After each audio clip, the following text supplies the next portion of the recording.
I want to first start by addressing not just anyone that I have hurt or deeply offended, but most importantly, the entire Asian community. I am deeply, truly, honestly, so sorry. Who? Imagine strutting into Love Island like a queen and getting yeeted out faster than a clearance flip-flop in a snowstorm. That's Cierra. 1 minute, she's the villa's IT girl. The next, she's gone with barely a whisper from production. The tea is scorching. Cierra got the boot not because she wasn't vibing, but because the internet went full cancel mode on her over an old Instagram story. I do want to hold my hands up and say that I take accountability for using the word, but I do want it to be known that I genuinely had no idea that it was a slur. I had no idea of its meaning, and it wasn't until I made the public story post in 2024 when a follower of mine reached out to correct me and let me know that what I was saying was incredibly hurtful. I feel like we haven't gotten a moment alone since I was. No dramatic exit. No dramatic music. Just poof, she was gone. And honey, when a contestant leaves without a slow-mo walkaway, you know something's off. Cue the internet detectives dragging up receipts like it's tax season. Let's be real, nothing ruins a flawless Botox brow faster than a racial slur. Cierra's archived Insta story resurfaced like a cursed relic. In it, she casually explained her love of Botox to open her eyes so she wouldn't look a certain way and dropped a slur for Asians in the process. Girl, this ain't 2006 MySpace. How did Cierra leave? So I can't really say, but when Cierra left, they gathered us all together, the producers gathered us all together, and then they said, unfortunately, Cierra has broken some of the policies of our guidelines. She'll no longer be here in the villa, and that's the only information we can give you guys. So when we was all in there, we didn't really know what was going on. The internet rightfully dragged her like a bad wig at Drag Race eliminations. What made it worse? It wasn't just ignorance, it was paired with vanity.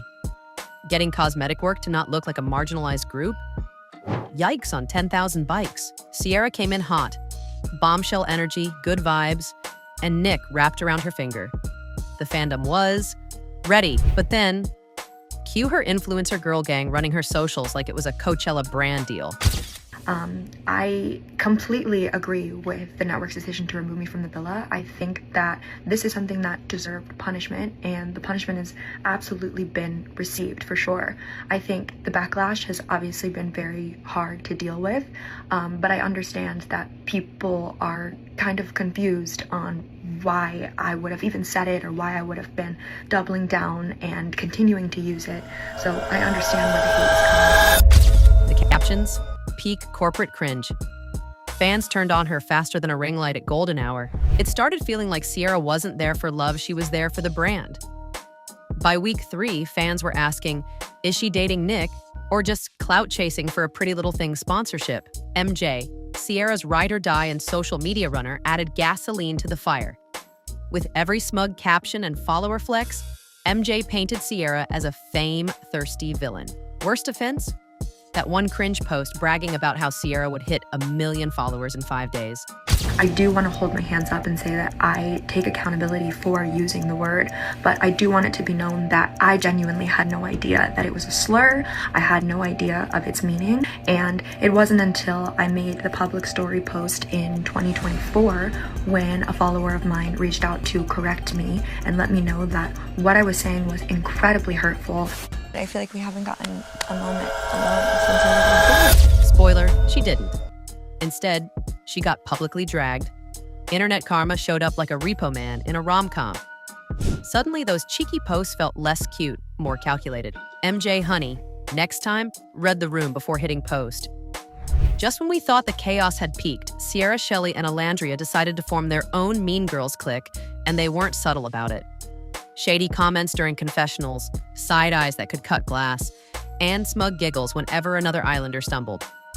It was giving major Regina George energy, and the fans clocked it instantly. TikToks were made. Reddit threads exploded. Side-by-side edits of their smirks and shady one-liners went viral within hours. Then, as if the villa tension wasn't enough, that old clip resurfaced, the one with Cierra using the slur. Suddenly, it all clicked for the viewers. The behavior, the arrogance, the refusal to read the room.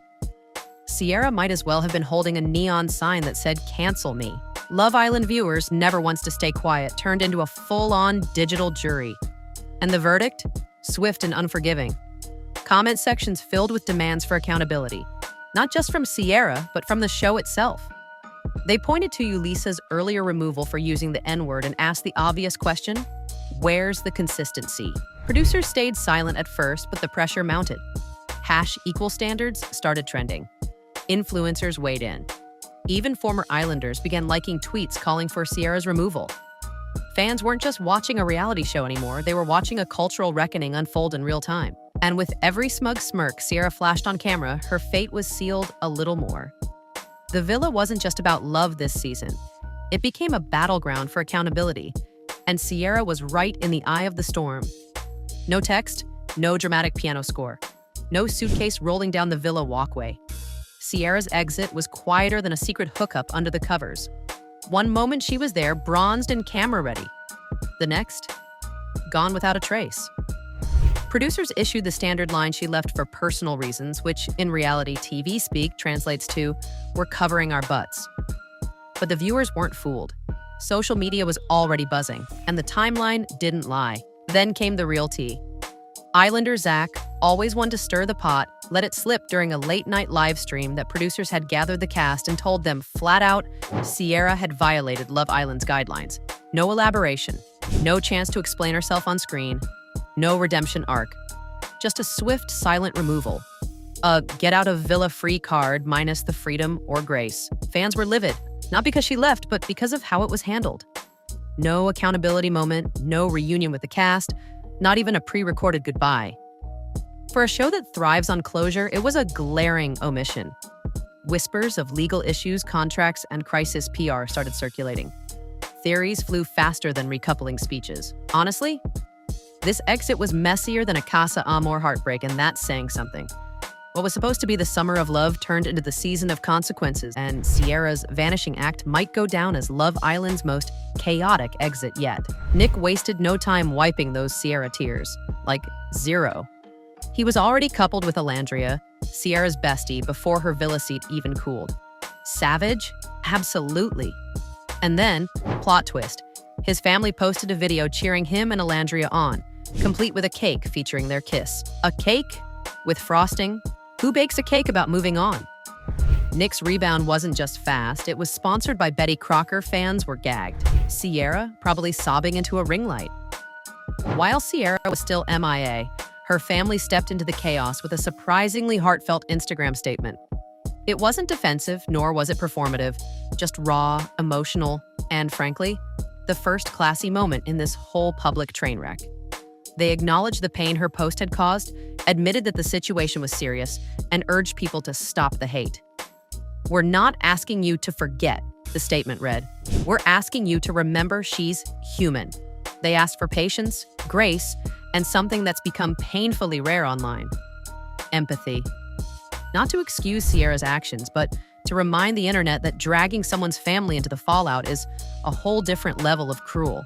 It struck a chord. Some commenters, even critics, admitted that the message made them pause. Others rolled their eyes, saying it was a PR move, dressed in family values. But amid the mess, the statement stood out as a moment of calm in the digital storm. Then came the subtle but unmistakable sign that the damage had truly sunk in.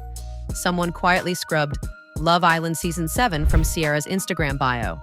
Gone, just like that. No fanfare, no explanation. A social reset in real time. For followers paying attention, it spoke volumes. Whether it was a quiet resignation or a not-so-gentle nudge from producers or PR reps, the message was clear. Cierra was distancing herself from the show that had once been her golden ticket. The silence was broken. The rebranding had begun. But whether the internet is ready to let her back in, that's still up in the air. To some, it felt refreshingly honest. They praised her for not getting defensive or disappearing entirely. She didn't pull the victim card, she just owned it, one fan wrote. Others were less convinced. Critics noted the polished aesthetic of the video, the carefully chosen language, and the fact that she never actually said the words, "I'm sorry."